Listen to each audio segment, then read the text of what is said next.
Hello बच्चों, क्या हाल चाल। आज का रिविजनरी लेक्चर किस चीज के बारे में? General clauses act. तो जनरल क्लॉजेज एक्ट आता है 10 नंबर का। तो सबसे पहले सर, जनरल क्लॉजेज एक्ट क्यों इंट्रोड्यूस किया गया था? कुछ जनरल वर्ड्स को मीनिंग देने के लिए जो हर एक एक्ट में डिफाइंड नहीं है, उसके लिए जनरल क्लॉजेज एक्ट 1897 को इंट्रोड्यूस किया गया था। 1897 के पहले जनरल क्लॉजेज एक्ट दो बार और आया हुआ है, 1868 में और 1887 में। ये डेज याद करना, मतलब ये ईयर याद रखना जरूरी है, क्योंकि इस पे May 25 में एमसीक्यू आ चुका है। इसका टेरिटोरियल एक्सटेंट की बात करेंगे तो ऐसे तो हम लोग कहने के लिए और समझने के लिए समझ सकते हैं कि होल ऑफ इंडिया पर लगता है, बट इसका कोई टेरिटोरियल एक्सटेंट है ही नहीं। ये सारे कानूनों को अप्लाई करता है जिनमें भी आपको जनरल वर्ड्स का मीनिंग समझना हो, without based upon area of coverage. Okay. उसके बाद ऑब्जेक्टिव क्या है जनरल क्लॉजेज एक्ट का? ऑब्जेक्टिव है जनरल क्लॉजेज एक्ट का uses, U S E S. Language of the act को शॉर्टन करना, यूनिफॉर्मिटी क्रिएट करना, स्लिप्स और ओवरसाइट्स को इग्नोर करना, और एक्सप्लिसिटली कन्वीनियंट रूल्स प्रोवाइड करना for the interpretation purpose. Applicability general clause की कौन सी? हर एक इंडियन पार्लियामेंट द्वारा जो कानून पास हुआ है आफ्टर 1950 कॉन्स्टिट्यूशन बनने के, डोमिनियन लेजिस्लेचर के दौरान 1947 से 1950 के पीरियड में, और इनफैक्ट जो गवर्नर जनरल द्वारा अप्रूव्ड जो कानून है वो भी इसके अंदर कवर्ड हो जाते हैं, वो भी सब। प्रियम्बल को ये सबसे पहले डिफाइन करता है। प्रियम्बल का मतलब क्या होता है? एक्ट को बनाने का मेन पर्पस। लेकिन प्रियम्बल को तब यूज करना है जब लैंग्वेज में कंफ्यूजन हो या कोई सेक्शन के लैंग्वेज में इंटरप्रिटेशन प्रॉब्लम हो। प्रियम्बल सेक्शन को ओवर रूल नहीं कर सकता, सिर्फ एम्बिग्विटी को दूर करने के लिए यूज किया जाता है। उसके बाद इसके सेक्शन 1 के साथ शुरुआत करते हैं। तो सबसे पहले आता है प्रिलिमिनरी। सर, जो सेक्शन 1 प्रिलिमिनरी है वो बात करता है टाइटल ऑफ द चैप्टर के बारे में। इसका शॉर्ट टाइटल है जनरल जीसीए, लॉन्ग टाइटल है जनरल क्लॉजेज एक्ट। एक्सटेंट तो पूरे आपको बता दिया, यूनिवर्सल है। कमेंसमेंट इसका हुआ है 1897 ऑनवर्ड्स। उसके पहले दो पुरानी वाली हैं, 1868 और 1887। ठीक है। अच्छा, शॉर्ट टाइटल किस लिए यूज करते हैं? For the purpose of identification. Definition दो तरीके की होती हैं, एक होती है इंक्लूसिव डेफिनेशन, एक होती है एक्सक्लूसिव डेफिनेशन। जो इंक्लूसिव डेफिनेशन होती है उसके अंदर आप जब इंक्लूसिव डेफिनेशन पढ़ते हो तो उसमें उसके जैसे दिखने वाली चीजें भी ऐड हो सकती हैं। एक्सक्लूसिव डेफिनेशन मीन्स से लिखी होती है, वो एग्जॉस्टिव इन नेचर होती है। अगर किसी में इंक्लूड्स एंड मीन्स दोनों दिया हुआ है तो भी वो एग्जॉस्टिव ही मानी जाएगी। लेकिन अगर किसी में इम्प्लाई टू और shall include this as well दिया हो तब उसको हम लोग इंक्लूसिव मानते हैं। उसके बाद हम लोग सेक्शन में आते हैं। तो सबसे पहले इसमें 3 का सबसेक्शन 2 की डेफिनेशन इंपॉर्टेंट है, जो बात करती है एक्ट की। यहाँ पर एक्ट का मतलब कानून नहीं है, यहाँ एक्ट का मतलब होता है किसी भी तरह का ऑफेंस, और ऑफेंस या series of offence, and it also includes illegal omission. Illegal omission मतलब आपने किसी को कमरे में बंद किया, उसको बिना खाना दिए, बिना पानी दिए आप उसको टॉर्चर कर रहे हो, तो आप उसको खाना पानी नहीं दे रहे, even that is considered as an offence. उसके बाद एफिडेविट की डेफिनेशन आती है, बोलता है affidavit shall include any affirmation और डिक्लेरेशन। मतलब कोर्ट में जब आपने रिटन स्टेटमेंट कुछ भी दिया है वो एक एफिडेविट होता है, जिसमें आपने या तो अफर्म किया है या डिक्लेयर किया है। फिर बोलता है people who are allowed to affirm and declare, वो आदमी जिसने कोर्ट में कभी झूठी गवाही दी है, या वो आदमी जिस पर खुद को मतलब जो पनिशमेंट काट रहा है, उसके पास अफर्म और डिक्लेयर करने का राइट नहीं होता है, तो वो इस डेफिनेशन में नहीं आता। और लास्ट में लिखता है इंस्टेड ऑफ स्वेरिंग। वो इसलिए लिखता है क्योंकि सर जब स्वेर की डेफिनेशन भी आप पढ़ते हो उसमें भी इंस्टेड ऑफ स्वेरिंग लिखा होता है। जब भी आप कोर्ट में जाते हो तो वहां पे आपके सामने या तो बाइबल रखी जाती है, गीता रखी जाती है, या कुरान रखी जाती है। पर आपको एक बात पता है, बहुत लोग एथिस्ट भी होते हैं जिनको भगवान अगवान में ये सारी चीजों पर विश्वास नहीं होता। तो उन वो अगर कोर्ट में विटनेस की तरह कसम खा रहे हैं तो वो बोल सकते हैं कि मैं इन रिलीजियस बुक्स की कसम नहीं खाना चाहता। क्या उसके बाद भी जो वो कोर्ट में गवाही देते हैं वो लीगली एनफोर्सेबल होता है? The point is yes. तो अगर गीता पर बिना हाथ रखे भी हम अगर अपनी गवाही दे रहे हैं क्योंकि हम नहीं रिलीजियस हैं, तो भी वो कोर्ट में अलाउड होता है। इसीलिए स्वेर की डेफिनेशन जब आप पढ़ोगे तो उसमें भी इंस्टेड ऑफ स्वेरिंग दिया हुआ है। कमेंसमेंट का मतलब होता है जिस दिन से कोई कानूनी लीगली हमारे ऊपर एप्लीकेबल है। Commencement refers to the legislative action of bringing the कानून इनटू एक्शन। फिर आता है सेक्शन 318 डॉक्यूमेंट। डॉक्यूमेंट मतलब क्या है? एनीथिंग रिटन, एक्सप्रेस और described which has a proof of recording और उसमें एक मैसेज होता है। याद रखना, रिकॉर्डिंग जरूरी है और रिटन इंफॉर्मेशन जरूरी है। मेरे हाथ पर जो ये टैटू बना है ये भी एक डॉक्यूमेंट है, क्योंकि एक डिजाइन को, एक कोड को ये हाइड कर रहा है। तो किसी भी तरह की प्रिंटिंग, पेंटिंग, इंस्क्रिप्शन, ये सब, इवन कंप्यूटर फाइल भी डॉक्यूमेंट में आती है, लेकिन नोट नहीं आते डॉक्यूमेंट में, क्योंकि जो नोट्स हैं, करेंसी नोट्स हैं, उसमें कोई इंफॉर्मेशन कंटेंट नहीं है। अब तुम बोलोगे जबरदस्ती हमने नोट के ऊपर लिख दिया, तो वो तो बकवास बात हो गई। ठीक है, तब तो वो डॉक्यूमेंट बन ही जाएगा, बट ऐसे नोट के ऊपर लिखना भी नहीं चाहिए। तो करेंसी नोट्स डॉक्यूमेंट की हेडिंग में नहीं आते, क्योंकि वो कोई इंफॉर्मेशन रिकॉर्ड नहीं कर रहे। उसके बाद एक आता है 321 में फाइनेंशियल ईयर की definition. Financial year means the year which starts from April of one year ends of March of the next year. Calendar year की डेफिनेशन आती है 366 में, that is the year which is reckoned, which is understood from the British calendar year. फिर good faith आता है 322 में। याद रखना, good faith means that anything which is done honestly whether और नॉट डन नेग्लिजेंटली। लेकिन as per Supreme Court ruling, अगर आपने नेग्लिजेंटली कोई काम किया है तो उसमें आपको गुड फेथ का बेनिफिट नहीं दिया जाएगा। केस स्टडी पर्पस के लिए याद रखना, एग्जामिनेशन या केस स्टडी पर्पस, जो भी आप बोलो। फिर एक आती है immovable property. Immovable property is defined at section 3 clause 26। It includes land, benefits arising out of land, things which are attached to the earth, things which are permanently attached to things, permanently fastened to things attached to earth। ठीक है, जैसे building, land, building पर लगा हुआ paint, ये तीनों immovable चीज में आएंगी। Right to drain water immovable property नहीं होती, लेकिन उसके अलावा किसी भी तरीके का right, right to cut trees, right to catch fish, ये सब इनमूवेबल प्रॉपर्टी के हेडिंग में आएगा। ट्रीज वगैरह भी इनमूवेबल प्रॉपर्टी के हेडिंग में आते हैं। ठीक है, इसमें दो केसेस बहुत इंपॉर्टेंट है, एक शांता भाई स्टेट ऑफ बॉम्बे और दूसरा Anand Bihari versus state of Orissa. ठीक है, उसके बाद आप, अब हम लोग लाइनअप में घुस जाते हैं सेक्शंस की। तो इसका ना सबसे पहला एक सेक्शन नंबर 4 है, जो इसके सेक्शन नंबर 29 के साथ हम रिलेट करते हैं। सेक्शन नंबर 29 जो जीसीए का है, वो ये बोलता है कि जीसीए 1897 के कानून के बाद, 1897 के बाद जो कानून आए हैं उनके वर्ड्स को इंटरप्रेट करने के लिए यूज किया जाएगा। पुराने कानून जो 1897 के पहले आए हैं उनकी मीनिंग्स को चेंज करने के लिए नहीं यूज किया जाएगा। लेकिन यही सेक्शन 4 इस सेक्शन 29 का एक्सेप्शन है। ये क्या बोलता है, हम लोग कुछ कुछ वर्ड्स के मीनिंग जो 1897 वाले में दिए हैं वो पुराने कानून में भी सेम मीनिंग ले लेंगे। जैसे सेक्शन 4 दो पार्ट में डिवाइडेड है। सेक्शन 4 का जो पार्ट नंबर 1 है वो बताता है कि जो कानून 1868 के जनरल क्लॉजेस के बाद आए हैं या 1887 के जनरल क्लॉजेस के बाद आए हैं, इसमें ये 9 वर्ड्स का मीनिंग बताता है कि अगर कोई भी कानून में ये 9 वर्ड्स आए तो उनका मीनिंग वही लेना जो ताजा वाला जनरल क्लॉजेस एक्ट में है, बासी वाले में नहीं, 1897 वाले। तो ये 9 वर्ड कौन कौन से हैं, ये हैं affidavit, immovable property, imprisonment, movable property, oath, person, section, year और मंथ। ठीक है, और इसी का जो दूसरा हिस्सा है वो बोलता है, वो स्पेसिफिकली क्या बोलता है कि जो ये जो वर्ड्स मैं बताने जा रहा हूं, अगले 7 वर्ड्स, इनका मीनिंग 1887 के बाद जो कानून आया है, मतलब दूसरा वाला जनरल क्लॉजेस के बाद, 1887 के बाद, उनके लिए ये मीनिंग वही होगा जो नए जनरल क्लॉजेस में दिए हैं। मतलब अगर 1887 के पहले कोई आया है तो उसका मीनिंग आज भी वही लिया जाएगा जो पुराने वाले जनरल क्लॉजेस में है। ये है 7 वर्ड्स। कौन से 7 वर्ड्स यहां पर आते हैं सर? ठीक है, यहां पर 7 वर्ड्स हैं, ऊपर वाले में 9 वर्ड्स हैं, इसमें आपके 7 वर्ड्स इंक्लूडेड हैं जो यहां पर आए हैं। ठीक है, तो इसमें आपके कौन कौन से वर्ड, जैसे रेगुलेशन आ गया, ठीक है, रेगुलेशन आ गया आपका, इसमें कमेंसमेंट आ गया, ये सारे वर्ड्स इसमें आते हैं। क्या सेक्शन 4 हमारे एग्जामिनेशन के लिए उतना रेलेवेंट है? उतना नहीं है, सो इट्स ओके, बस जस्ट मैंने बता दिया। ठीक है, उसके बाद 4 का ए बोल के एक सेक्शन है, ये भी फालतू है एग्जाम पर्पस के लिए, लेकिन जस्ट बता देता हूं कि जैसे इंडियन इंडियन किसी भी इंडियन लॉ के अंदर, अंग्रेजों के टाइम पे हमारे इंप्लीमेंटेड कानूनों को तो इंडियन लॉ ही बोलते थे, क्योंकि वो अपने वहां पर अप्लाई करते थे, हमें बोल देते थे फॉलो करना है। तो किसी भी इंडियन लॉ के कानून के अंदर अगर आप जाओगे तो वो बोलता है कहीं पर भी अगर central central government, government security, ये सब वर्ड दिए हैं तो उनका वही मीनिंग होगा जो जनरल क्लॉजेस में है। और अगर कहीं पर भी रेवेन्यू वर्ड दिया है तो पार्लियामेंट के बनने के बाद revenue word will have the relevance of the consolidated fund of India. CFI, क्योंकि उसी में पैसा जाता है।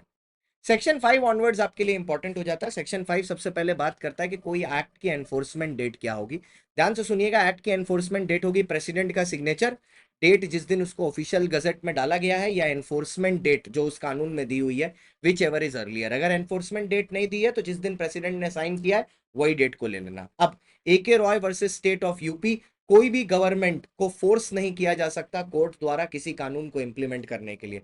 रिक्वेस्ट और रिट पिटीशन दिया जा सकता है लेकिन फोर्स नहीं किया जा सकता। जिस दिन एक लॉ इंप्लीमेंट होगा, जिस डे पर आया, अगर मान लो शाम को 5 बजे भी आया तो उसको यही माना जाएगा कि वो सुबह 12 बजे से एप्लीकेबल है, मतलब 12 AM से। There is no fraction day का कॉन्सेप्ट। जनरली जब कानून एप्लीकेबल होता है तो वो आगे के लिए एप्लीकेबल होता है, मतलब प्रोस्पेक्टिवली, अनटिल एंड अनलेस किसी कानून में रेट्रोस्पेक्टिव दिया हो। जब कोई कानून को रिपील किया जाता है, सेक्शन नंबर 6, तो रिपील का मतलब होता है पुराने कानून को हटा के नए कानून को लाना। तो रिपील का इफेक्ट ये होगा कि वो प्रीवियस कानून को कंप्लीटली रिमूव कर देगा, कंप्लीट ऑब्लिटरेशन। तो ऐसा माना जाएगा कि हमेशा से रिपील कानून ही था। तो इससे आपके दिमाग में क्वेश्चन आ जाएगा, लेकिन इससे तो सर प्रॉब्लम हो जाएगी, जो पुराने केसेस हैं वो सब तो पुराने कानून के हिसाब से हुए, तो वो सब तो वापस रीओपन हो जाएंगे। इसी के लिए सेक्शन 6 बनाया गया। सेक्शन 6 बोलता है रिपील होने के बावजूद भी, ये सोचने के बावजूद भी कि ये हमेशा से वहां था, यह पुराने किसी कानून को रिवाइव नहीं करेगा, किसी भी लिए गए ऑपरेशन को वापस से रिवाइव नहीं करेगा, कोई भी राइट प्रिविलेज ऑब्लिगेशन को वापस से जिंदा नहीं करेगा, किसी पेनल्टी फॉर फीचर को इफेक्ट नहीं करेगा, किसी भी तरह की इंक्वायरी, लिटिगेशन या रेमेडी को ये अप्रूव नहीं करेगा। तो ऑब्जेक्टिव क्या है रिपील का? Complete obliteration of the act, की एक्ट को जड़ से हटा देना है। ठीक है, okay. What is the difference between delete and repeal? Sir delete में क्या होता है? सर डिलीट में जिस दिन से आप उसको हटाते हो ना, वो उस दिन से एप्लीकेबल नहीं होता, और रिपील के केस में वो ऐसा ट्रीट किया जाता है कि कंप्लीट ऑब्लिटरेशन है हमेशा से। उसके बाद आता है 6 का ए। ये एक ए का मतलब अमेंडमेंट है, कि अगर एक कानून में जिसको में एक अमेंडमेंट की गई, उसके बाद उस कानून को रिपील कर दिया गया, तो अमेंडमेंट विल स्टे, वो अमेंडमेंट वापस से रिवर्स नहीं हो जाएगा जस्ट बिकॉज कानून को रिपील किया गया। अगर कंपनीज एक्ट 1956 में स्मॉल कंपनी का 50 लाख और 2 करोड़ का टर्नओवर है, उसी कानून के अगर अमेंडमेंट आके 2 करोड़ और 20 करोड़ कर दिया है, फिर कंपनीज एक्ट 2013 ने 1956 को रिपील कर दिया, तो वो अमेंडमेंट वापस से रिवर्स होके 50 लाख नहीं बनेगा, it will stay at 2 crore and 20 crore. Next, section number 7। Section number 7 इस बारे में बात करता है कि अगर कोई कमेंसमेंट के बाद कानून बना है, ठीक है, और उस कानून को, मतलब मान लो एक कानून बना, ठीक है, 1956 कंपनीज एक्ट, उसको अगर 2013 ने रिपील किया, अब 2013 कानून को अगर कंपनीज एक्ट 2026 रिपील करता है, तो पुराना वाला कानून 1956 वापस से जिंदा नहीं हो जाएगा। ठीक है, what is repeal is done until and unless 2026 के कानून में एक्सप्रेसिवली लिखा ना हो कि वो पुराने वाले को जिंदा करता है।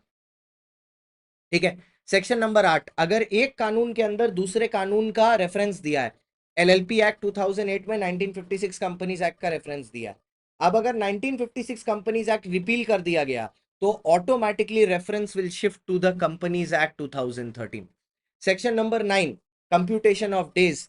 जब आप किसी चीज के डेज कैलकुलेट कर रहे हो और उसमें फ्रॉम लिखा है, तो first day of the series को आप इंक्लूड नहीं करोगे। तो अगर डिविडेंड देना है 30 डेज फ्रॉम डिक्लेरेशन और 1 सितंबर को डिक्लेरेशन हुआ है, तो 30 डेज आप 2 सितंबर से काउंट करना शुरू करोगे। अगर किसी पर्टिकुलर डे पर, सेक्शन नंबर 10, आपकी कोर्ट में जजमेंट है या आपकी हियरिंग है और उस दिन एक हॉलीडे की वजह से कोर्ट बंद है, तो वो ऑटोमेटिकली नेक्स्ट वर्किंग डे पर शिफ्ट हो जाएगा। अगर वो संडे है तो मंडे में शिफ्ट हो जाएगा। सेक्शन नंबर 11, दो जगहों के बीच में जब आप डिस्टेंस मेजर करोगे, तो the distance will always be measured in a straight line. Section number 12, अगर कोई एक्साइज की ड्यूटी, इनकम टैक्स की ड्यूटी या वैट की ड्यूटी प्रोपोर्शनेट बेसिस पर की जा रही है किसी चीज के हाइट वेट से, जैसे कालरा सर थाईलैंड से आ रहे हैं, 8 लीटर लिकर लेके आ रहे हैं, 2 लीटर तक लिकर पर ड्यूटी नहीं लगती, तो 6 लीटर लिकर पर उनको ड्यूटी देनी पड़ेगी। MRP 8 लीटर का है 8,000, तो 6 का माना जाएगा 6,000, तो 6,000 रुपए पे उनको 25% ड्यूटी चुकानी पड़ेगी on pro rata basis. Section number 13, section number 13 इस बारे में बात करता है कि singular will always include plural और masculine gender will always include feminine gender, except जब मैस्कुलाइन जेंडर को मेल डिसेंडेंट जैसा किसी विल के कॉन्ट्रैक्ट में लिखा है, या ये चीज इंसानों में इंक्लूड होती है, जानवरों में नहीं। Bullocks do not include cows. Supreme court का जजमेंट है ये, इमेजिन। ठीक है, उसके बाद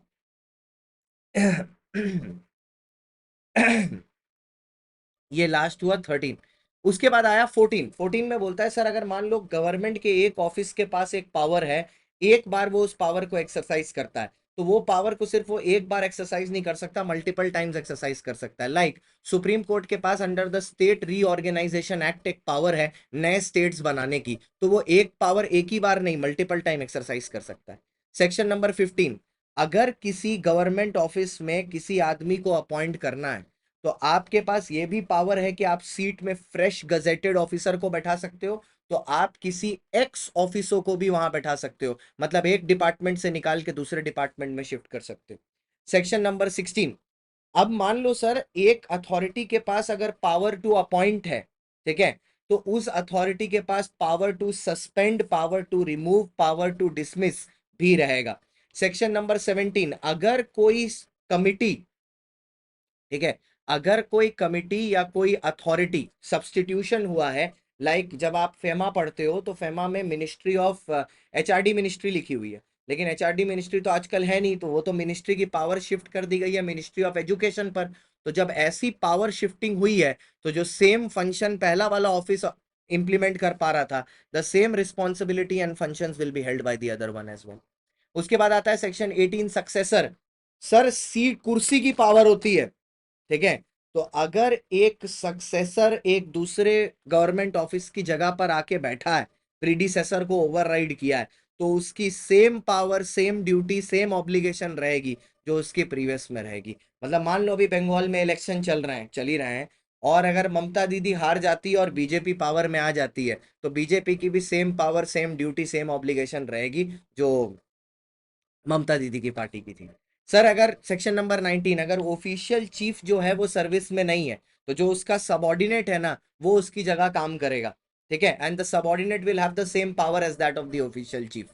उसके बाद आता है सेक्शन नंबर 20। 20 बात करता है कि सर एक होता है मेन लेजिस्लेशन जैसे कि कंपनीज एक्ट, और फिर एक होता है उसके सबऑर्डिनेट लेजिस्लेशन जैसे कि नॉसफर्प, NOS, notification order, notification order, scheme, form, rules और बायलॉज।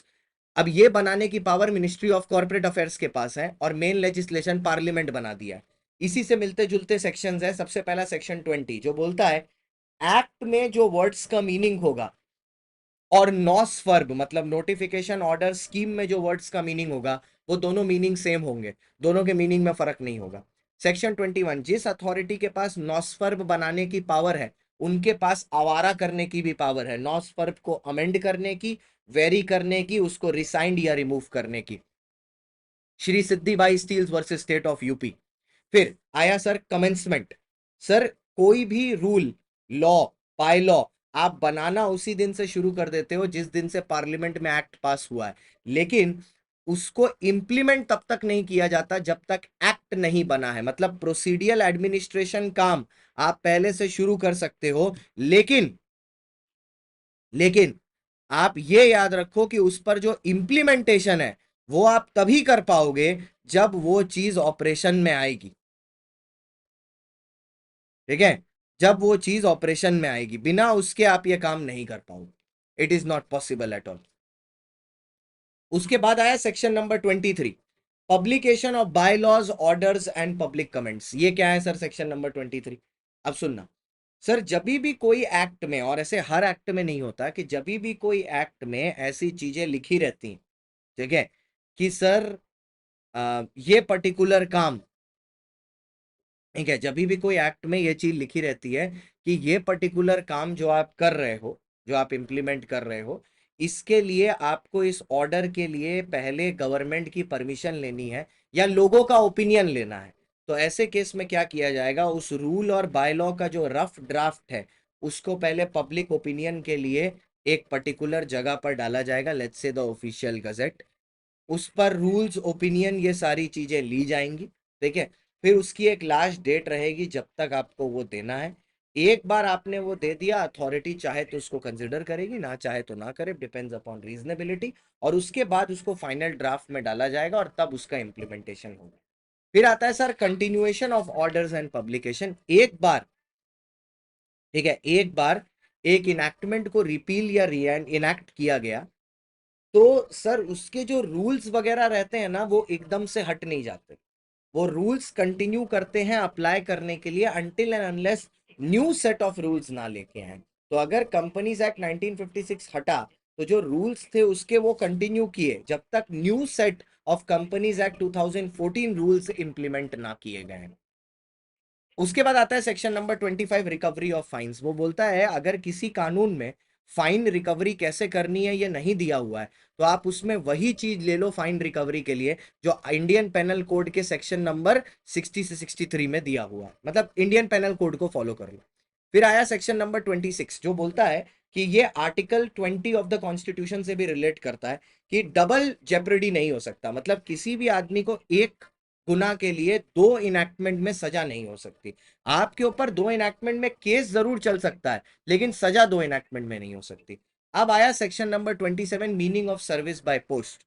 सर जब आप सर्विस बाय पोस्ट करते हो, ठीक है, जब आप सर्विस बाय पोस्ट करते हो तो वो पोस्ट से सर्विस वैलिड मानी जाती है अगर उसमें तीन कंडीशन हो तो पीपीपी, अगर वो प्रॉपरली डेटेड है, ठीक है, प्रॉपरली एड्रेस है और आपने रजिस्टर्ड पोस्ट से भेजा है, आपका काम हो जाता है।